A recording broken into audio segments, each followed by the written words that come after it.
Once upon a time, there was a man named Wu Gong. He was strong and smart, but unfortunately, he had a very short attention span. He would start learning carpentry for a while, then switch to being an apprentice in a fabric shop, and finally, he returned home to farm. However, the weeds in his field grew taller than the rice. Wu Gang thought to himself, "I am smart and capable. Why not become an immortal?"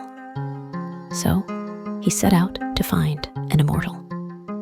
Finally, in a deep mountain under an old pine tree, he found a white-bearded immortal. Wu Gang said, "Immortal, please teach me how to become one." The immortal stroked his beard and said, "Becoming an immortal requires enduring a lot of hardship.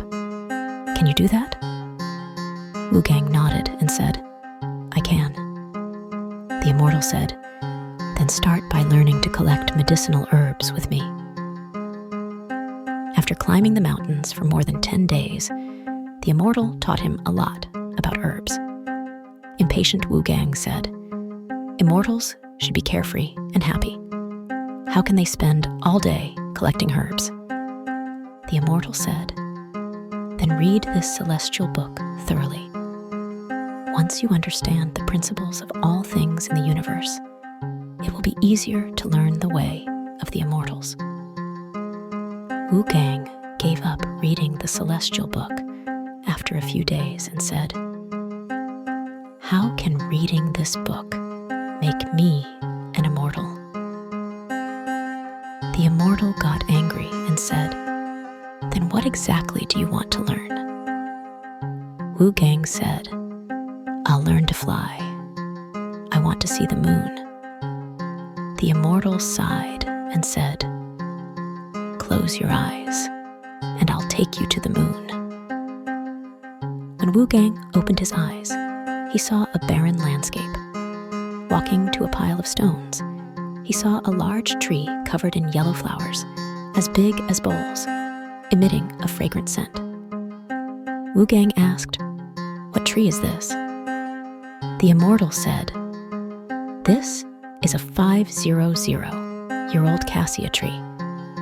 If you want to become an immortal and fly back to the mortal world, use this axe to chop down the tree." Wu Gang happily said, "Chopping down a tree is too easy." He swung the axe 3 times, but the cuts disappeared.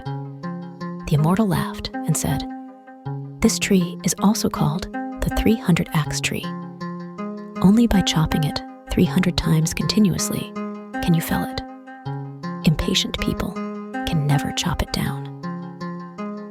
Wu Gang always gave up after chopping more than 200 times. He could never chop down the cassia tree. It is said that he is still chopping the cassia tree on the moon to this day. Wu Gang's story reminds people to cherish the present life because endless labor and unattainable goals are a painful punishment. Therefore, there is a saying in China that describes someone who is unwilling to endure hardships and persist in their efforts. Are you chopping wood like Wu Gang?